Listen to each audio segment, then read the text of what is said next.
Bonsoir, merci de nous retrouver sur TV Sud pour le journal. Dans les titres de ce vendredi 9 septembre, les 6 dernières familles tchétchènes qui campaient devant la préfecture à Nîmes ont finalement évacué de leur plein gré leur campement hier en début de soirée. Hier soir toujours, le Montpellier Handball a soigné son entrée en championnat de France en allant s'imposer largement à Toulouse sur le score de 37-28. Et puis, si vous aimez la voile, le trophée Clairefontaine qui se déroule à la Grande Motte ce week-end vous permettra de rapprocher les skippers au plus près. Mais on commence ce journal avec la visite au club de la presse de Montpellier de Stéphane Taponnier, ce journaliste de France 3 qui avait été enlevé avec son collègue Hervé Guéquier en Afghanistan. Ils avaient été libérés le 29 juin après 18 mois de détention et une très forte mobilisation des journalistes de la région.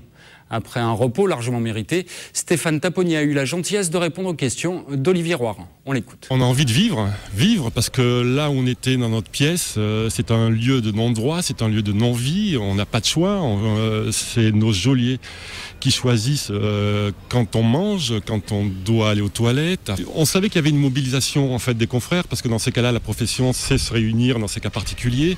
J'étais juste au courant pour les 300 jours, il y avait une soirée au Zénith, on l'avait reçu à la radio, enfin je l'ai reçu, Hervé ne l'a pas reçu, de recevoir un petit message sur RFI par exemple de soutien, pour nous c'est énorme, c'est quelque chose qui nous rattache à la vie parce qu'on vit c'est une vie de non-droit, enfin on ne vit pas, on est dans une bulle, et de savoir que ce petit lien nous rattache à la réalité, pour nous c'était extrêmement important. De même que les messages du jeudi. Le jeudi, on avait des petits messages personnels et on les attendait chaque semaine avec impatience. Donc j'essaye de profiter un petit peu de la vie, je vais partir en vacances, mais il est clair que je vais reprendre mon travail. Je ne sais pas quand j'en aurai envie. En fait, j'ai une certaine liberté, la chaîne m'a donné une certaine liberté jusqu'en juin. Je pourrais reprendre quand je veux, mais je vais reprendre très très vite, je pense. Oui. Eh bien, on l'attend avec grand plaisir sur les antennes de France 3. Les 6 dernières familles tchétchènes qui campaient depuis 10 jours devant la préfecture du Gard à Nîmes ont quitté leur campement en début de la nuit dernière. 2 d'entre elles ont été prises en charge par la préfecture et relogées. Les 4 autres ont été recueillies par la CIMAD car elles restent sans aucun statut légal. Les explications d'Olivier Michel. Every person have a lodgement. Donc on lève le camp. Oui, now we can go home. On lève le camp. On lève le camp. Ils n'auront pas passé une 11e nuit devant la préfecture gardoise. Les sans-papiers tchétchènes ont hier soir décidé de lever le camp. Sur les 6 familles restantes, 2 ont eu des propositions de relogement par la préfecture gardoise. Nous logeons les 2 familles qui restent en raison de la proximité de la feria pour une période d'une dizaine de jours jusqu'à la fin de la feria, et donc pour des motifs d'ordre et de sécurité publique. Alors c'est pas ce qu'ils ont compris là. Qu'advient-il des autres personnes ? Il n'y a pas d'autres familles sur ce campement. Un choix délibéré d'occulter 4 familles qui a un temps jeté le trouble parmi les défenseurs des sans-papiers. C'est grave, il y en a 2 qui sont même pas sur cette liste. Non, mais sur la Oui, liste, mais c'est pas ça. c'est quand même étonnant pour un préfet de demander à des familles qui se présentent devant lui avec des enfants, de demander que ces familles se cachent et se rentrent dans la clandestinité. Je ne comprends pas. Au final, sur les 6 familles, 4 se sont donc évanouies dans la nature, mais ont été prises en charge par la CIMAD, qui entend travailler à leur défense dans la sérénité et non sous la menace d'une évacuation par les forces de l'ordre. Reste une réalité, les relogements proposés par la préfecture gardoise sont temporaires et ne font que reculer l'échéance. Ils ont vocation, comme demandeurs d'asile déboutés, à quitter le territoire français. Donc cette période de 10 jours sera mise à profit pour renouveler des propositions d'aide au retour formulées par l'Office français de l'immigration et de l'intégration. Bien entendu, nous ne manquerons pas de vous donner des nouvelles de ces familles qui sont en grande difficulté. Dans de nombreuses villes de la région, ce week-end sera consacré aux associations. Si vous voulez trouver une activité pour vos enfants ou pour vous-même, c'est le moment. À Nîmes, la journée des associations aura lieu samedi sur l'esplanade Charles de Gaulle. À Montpellier, 100 000 visiteurs sont attendus dimanche à l'Antigone des associations, qui se déroulera toute la journée entre la place Paul Bec et l'hôtel de région. Allez, on ouvre une page sport avec du handball. Comme on pouvait s'y attendre, Montpellier est allé s'imposer à Toulouse à l'occasion de la première journée du championnat de France de hand. Une victoire avec la manière, même s'il reste de nombreux détails à régler. Compte rendu, Antoine Moutot. Première journée de championnat de France idéale pour l'équipe de handball de Montpellier. Le match qui l'opposait hier aux Toulousains s'est soldé par un 37-28. Dans un palais des sports de Toulouse plein à craquer, les Montpelliérains se sont montrés intraitables. Victime d'une défense trop faible, le Phoenix de Toulouse n'est parvenu à résister qu'une vingtaine de minutes. La présence du capitaine de l'équipe de France, Jérôme Fernandez, n'y a rien changé. Il faut dire que les attaquants héroltais étaient particulièrement en forme. Les hommes de l'entraîneur Patrice Canaillé menaient déjà à la mi-temps 20-14. Les performances des joueurs William Acambré et Issam Tej n'ont laissé aucune chance aux Toulousains.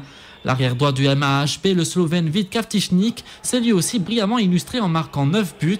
Fort de figures emblématiques du handball international comme Nikola Karabatic, Montpellier semble déjà être en très bonne posture pour la suite de la compétition.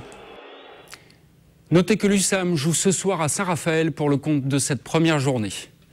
Le mondial de rugby, c'est parti. Depuis ce matin en Nouvelle-Zélande, en ouverture de cette 7e édition, les All Blacks se sont imposés 47-10 face au Tonga. Les Bleus débuteront la compétition samedi à 8h du matin, heure française, face au Japon de John Kirwan, avec François Trinduc à l'ouverture.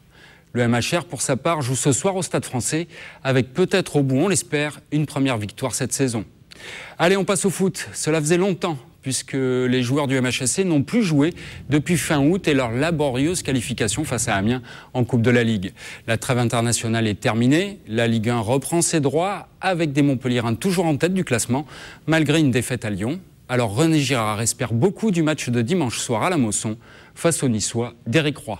On l'écoute. C'est une équipe sur le papier qui est très intéressante, ils ont trouvé un bel équilibre. Alors c'est pareil, autant nous on a bien débuté, autant eux ils ont mal débuté. Ils sont capables de pas jouer, de laisser venir, et puis ils ont les arguments pour jouer le contre, donc il faudrait être très vigilant contre cette équipe-là. Ce soir au Stade des Costières, les Crocos reçoivent leurs voisins Martégo pour le compte de la 6e journée de National. Après 2 victoires consécutives, Thierry Froger pourra compter sur une nouvelle recrue. Issouf Ouattara, Nicolas Pinchino l'a rencontré. L'ambiance est tendue en cette fin de semaine du côté du centre de la Bastide. Les couacs de début de saison sont derrière et le groupe trouve sa cohésion. Depuis pas mal de temps, 15 jours, 3 semaines, on a un bon esprit de travail, la qualité dans les entraînements et une volonté de continuer cette série. Et c'est donc face à Martigues qu'il faudra confirmer ce soir. Comme toutes les équipes, je pense qu'au Costières, ils vont venir pour se protéger au départ et nous contrer par la suite. Mais ça va être un match important, on le sait, avec une équipe qui a fait un très bon début de saison. En attaque, le côté gauche sera renforcé par Issouf Ouattara. Le Burkinabé, tout juste recruté, arrive du Portugal avec des ambitions clairement affichées. Et de faire tout possible pour que le club puisse avoir ce qu'il désire cette année-là. Voilà, bon c'est quoi, c'est la montée. Voilà, donc je suis prêt pour ça, je vais m'entraîner, je vais me battre pour faire tout, pour donner tout pour l'équipe, ouais. Les Crocos occupent pour l'instant la 11e place du classement, juste derrière Martigues à la 10e place. Et puis le club nîmois continue de renforcer son milieu de terrain. Le Nîmes Olympique a présenté ce soir Sébastien Piocel. À 32 ans, il a joué 165 matchs de Ligue 1, notamment avec Nantes et Bastia. Ce milieu de terrain de métier jouait l'an passé à Arles-Avignon. Il a signé pour 2 saisons au Nîmes Olympique. Je vous propose maintenant de partir à la découverte du trophée Clairefontaine à la Grande Motte. Si vous voulez approcher les stars de la course au large, les Bidégory, Perron et autres Michel Desjoyaux, c'est le moment.